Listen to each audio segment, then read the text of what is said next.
Thank you very much, and good morning to everyone. I'm really happy to be here with you today and to present the European Horizon Framework, how we are actually supporting the transnational cooperation for strengthening the agriculture knowledge and innovation systems. And I work in DG Agri in the F2 unit that is dealing with research and innovation. So I would like to start by saying that the European farmers are providing us with food day by day. And at the same time, they are facing many challenges, but they are also in front of many opportunities that come from the climate change, the environmental change, but also the socio-economic changes, for example, related to COVID or now the Russian aggression against Ukraine. And having said that, the message is actually clear.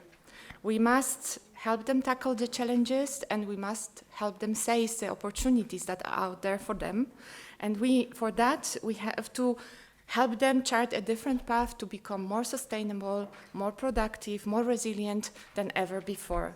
And this will only be possible if we provide them with the right policy environment and knowledge and innovative solutions, of course. So, in terms of right policy environment, in 2019, the Commission announced the European Green Deal. So this is the new green growth strategy. And one of the most important priorities of the European Green Deal is the farm-to-fork strategy for fairer, healthier, and more sustainable food system from farm to fork. In addition to that, we have also many other policy initiatives related to Green Deal that affect farmers and actually, set the right, let's say, environment, the biodiversity strategy, the soil strategy, the climate law, and of course, the long-term vision for rural areas. These strategies, the Green Deal strategies, set ambitious goals for the farmers, foresters, and rural areas. They need to, for example, reduce the overall use and risk of chemical pesticides by 50%. Also, they have to achieve at least 25% of the of the agricultural land has to be under organic management. We have to also reduce the sales of antimicrobials for farmed animals and in aquaculture by 50%. And also, we have to reduce the losses of nutrients. These Green Deal targets need to be achieved by 2030. It means that we have just 7 years, just 7 growing seasons to achieve them. So there is time to step up the efforts, and research and innovation is actually key to accelerate the progress required to achieve these targets. And in fact, as we speak, innovations are transforming the way that farmers manage land and produce food for us. That's why research innovation is at the heart of the European Green Deal and the Common Agriculture Policy. But putting research and innovation at the heart of the policy strategies is not enough alone. They have to be accompanied by ambitious research and innovation program with appropriate financial investments to succeed. And the good news that I would like to share with you is that in the last decade, the EU has taken strong action in this regards. So starting from the policy priorities, we have developed ambitious research and innovation programs following our long-term strategic approach to agriculture, research and innovation.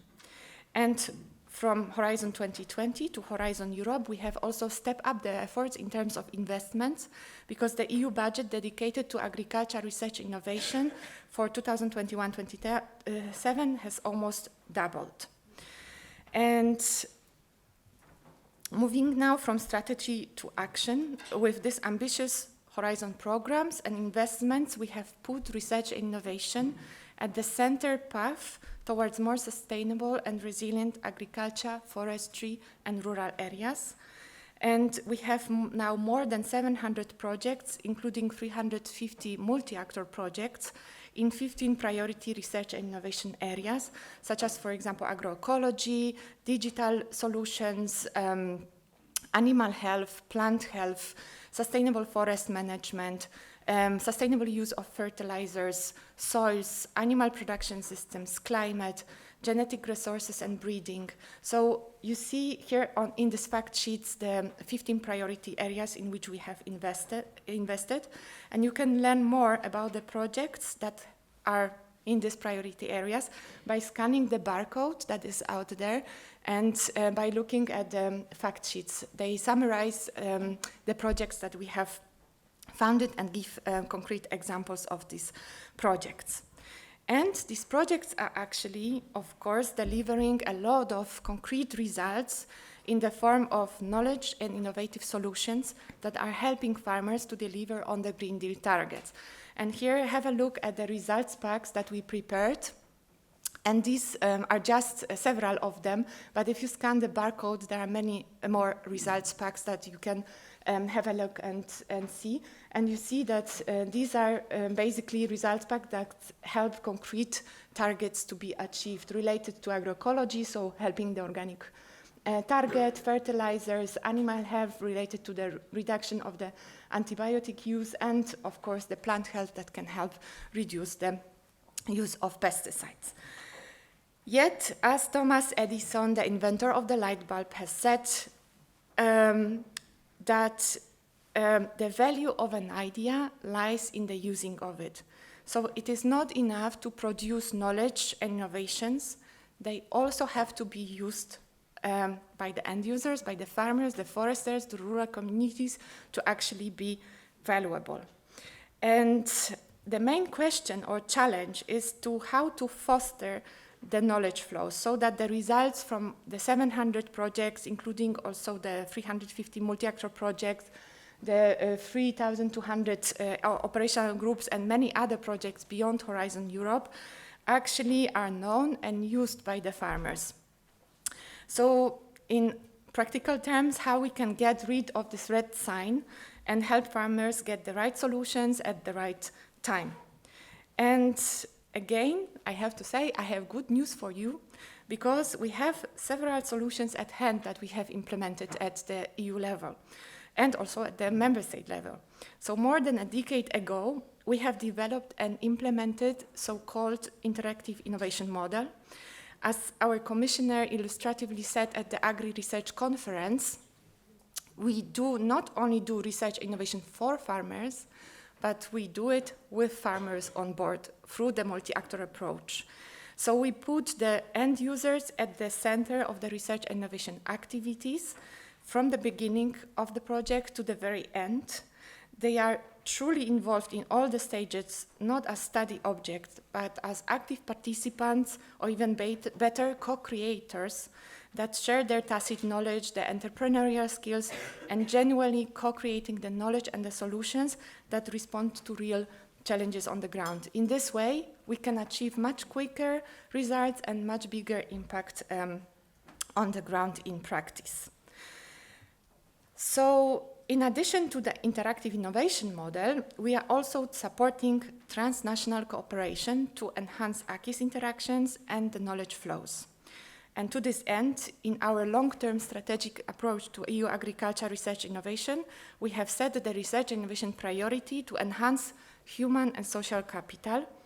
And to put this priority in action, in total under Horizon programs, we have invested almost 300 million euro in 70 projects. And we have also developed and implemented diverse tools.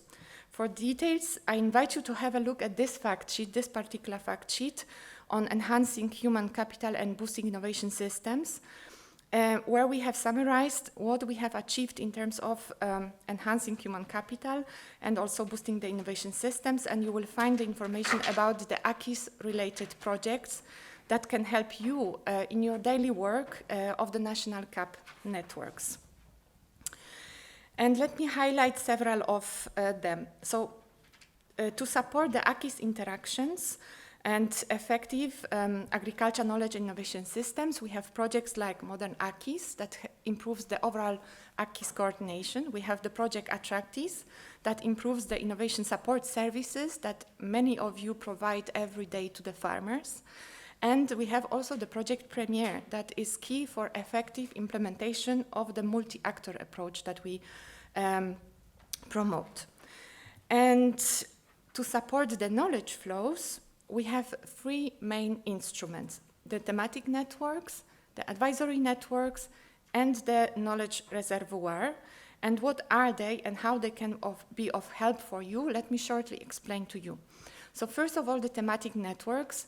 These are projects that do not develop new knowledge or innovations, but they are actually looking what is out there and trying to translate it into a language that is easily understandable and accessible by the farmers, the end users. So basically they are producing a lot of materials, training materials, educational materials, brochures, leaflets, videos that you can use every day in your work to basically help the farmers. Then there are three types of the thematic networks. There are bottom-up classical thematic networks that we have already implemented in Horizon 2020, and we continue with the successful tool. Then we have also new thematic networks, a new type of thematic networks that was implemented under Horizon Europe that focus on the EIP agri-operational groups. And we have also a third type with predefined team in specific, let's say, policy areas where we would like to support basically the gathering of the knowledge that is out there and help the farmers to get to know these solutions. Then we have also the advisory networks. So this is a completely also new tool in Horizon introduced. They facilitate the exchanges between farm advisors across the EU in an EU network with a view to share experiences on how to best tackle the challenges or seize the opportunities on the farm, in the forest, and in the rural villages. And these and all other projects actually shall feed into the EU-wide knowledge reservoir that is being developed by the EU Farm Book project presented yesterday, and that should be a one-stop shop for farmers, foresters, advisors to get access to the practical knowledge and solutions that is generated under the EU RNI program and beyond. So, having said that, a little bit of numbers. Today, you have at your disposal already 43 classical thematic networks, 6 with focus on EIP agri-operational groups, and 2 are in the pipeline with the predefined team. In the pipeline, meaning that there are calls open, and we are waiting for proposals.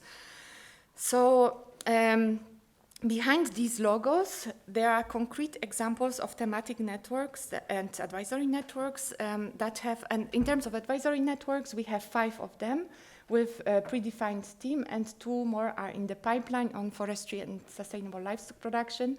And basically, behind these logos are concrete examples of these networks that have been supported under Horizon Europe.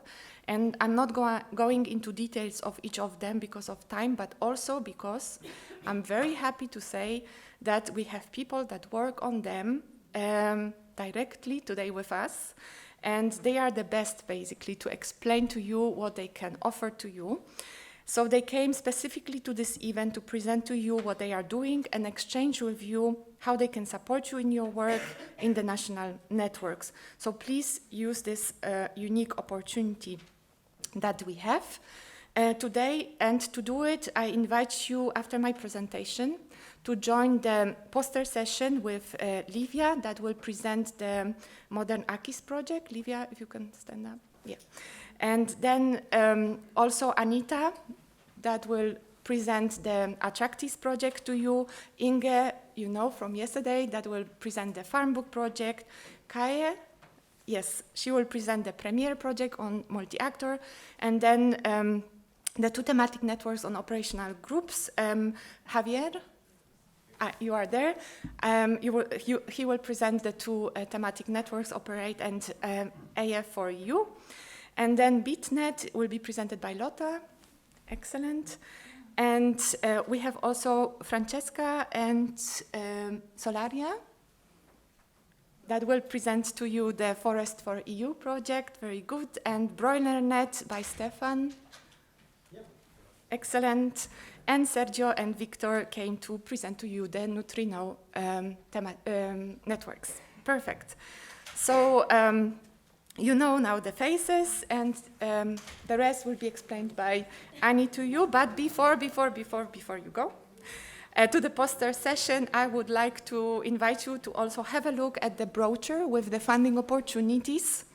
Please share it within your national CAP networks really widely to all kinds of possible people that are interested in taking part in applying for the call 2024. There are many opportunities related to climate change in agriculture, to biodiversity and agriculture, to really all kinds of different topics are now open for applications. So please share it, and there is still time to apply because the deadline is end of February. And I would like to say that we also need you, because some of the calls may be of direct interest to you. I just make a small, let's say, a small selection of the topics that are included in the brochure, just for you to present. And there are the classical thematic networks, the thematic networks based on operational groups, the 2 advisory networks, and 2 thematic networks based on operational groups. I repeat myself. So 6 calls in total that are open now for applications. And I especially want to highlight that I would like and need your help to get rid of this red sign by applying to these calls. And in particular, I call also for advisors to apply for the advisory networks on forestry and on the sustainable livestock production. In this way, you will also support the cross-cutting objective of the CAP. And finally, I'm very happy to share with you that you can also find information about the Horizon tools that I presented and the projects on the new, or better said, updated EU CAP network website, where we have placed the information about the multi-actor projects, the thematic networks, advisory networks, and also the EU soil mission. But this is also work in progress, so there will be even more information added on this website, so wait for the updates and we will inform you in due time. With this, I would like to thank you and once again to invite you to the poster session. So please use this opportunity.